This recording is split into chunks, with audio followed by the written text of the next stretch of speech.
Finish him! Wait to the end because I'm going to go ahead and show you guys a little add-on you can do with this technique. Welcome back, Kenpo crew, to another Kenpo Banga video.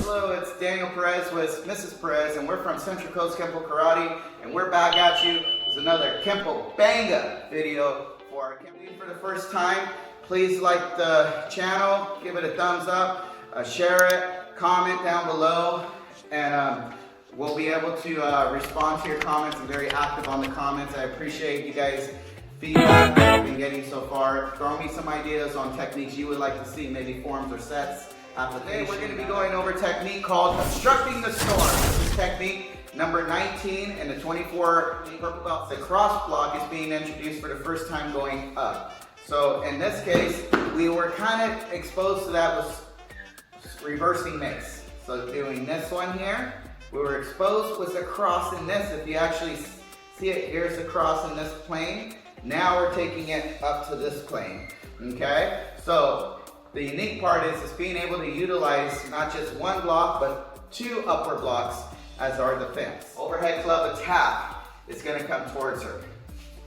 So we have one, she's gonna shoot off to the angle and go right up to the elbow. She's gonna try to meet this action, get out of the line of attack, hit this elbow, and try to form.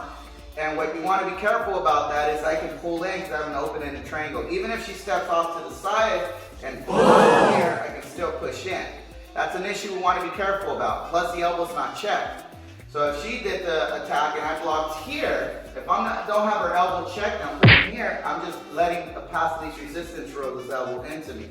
So we want to go right at the elbow. That's the idea. So when she comes in, I want to strike the elbow here and then lock her into my manipulation. Okay? So those are a key component in being successful on getting this technique to work. As we know, the what if phase to this technique would be countering the sword.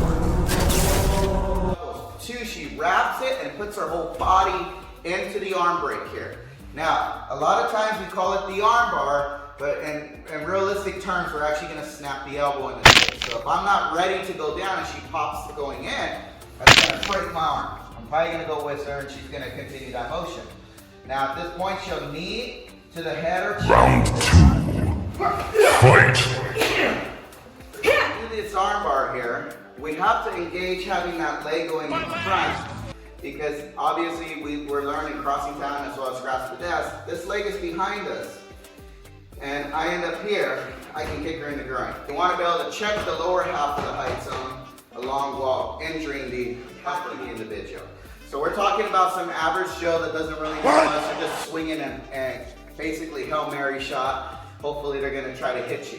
So in this case, when it comes to working the techniques against someone that is experienced, you know, Eskrima trainers, the Filipino system, those guys have a different attack and unique style. So our system would have to adapt, obviously, using principles from other techniques. A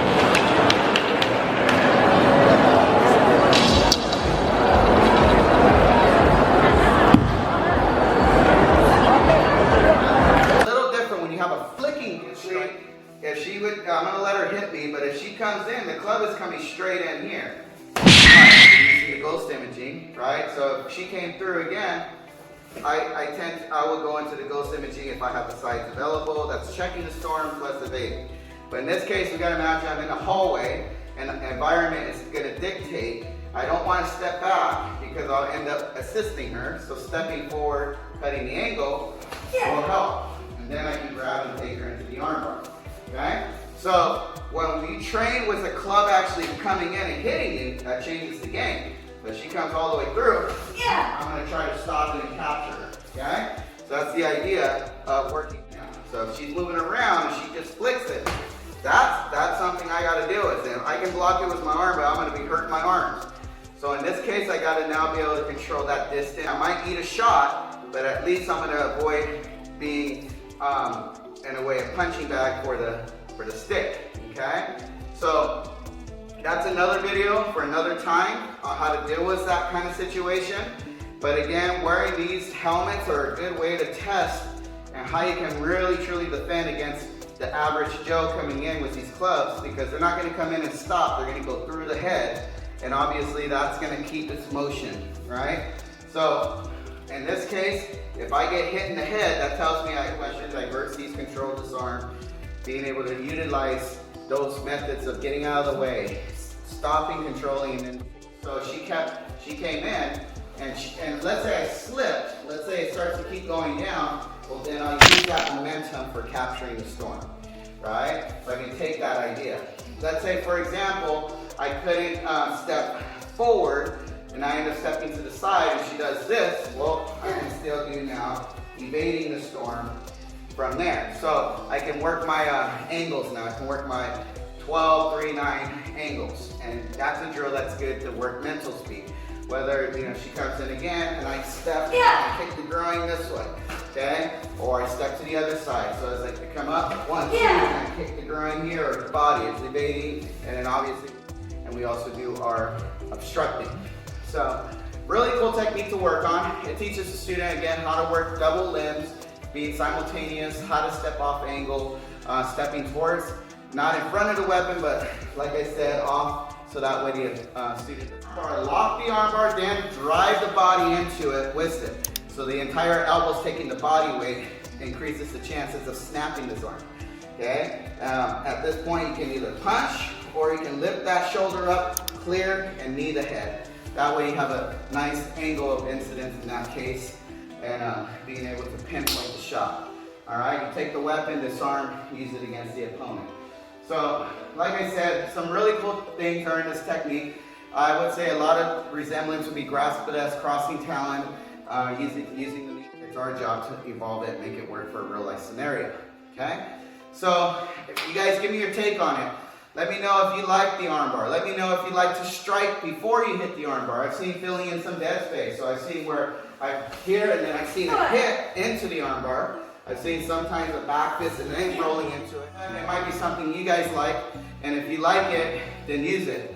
But like I said, we're trying to look at all the different scenarios and angles. Obviously, the person could be swinging like a crazy person like this, and it's your moment to time your defense or try to get the disarm in as well. All right, guys, so that's what we got for today. Now, there's we kind of talked about it in the last video. Now, I don't want to take a knee full of teeth. I'd rather move her head over and then knee her in the side of the head, similar to crossing talon, to avoid any teeth going in. She could be where she comes in and she tries to swing around and punch. I can move up the circle and drag her downward as well. If I don't feel like I can get the break in time, move up the circle and then start utilizing the effect of returning the storm by dragging and corkscrewing your opponent to the ground. All right? So there's your bonus idea there. You guys let me know what you think. Again, thank you again for the support to the channel. You guys continue to stay strong. Kenpo crew, we're here to the end. We're going to keep moving forward. And guys, you have a great day. Keep up the good work. We'll see you next time. Yes, victory. Thanks for watching the video. Click on the bell and subscribe to the YouTube channel.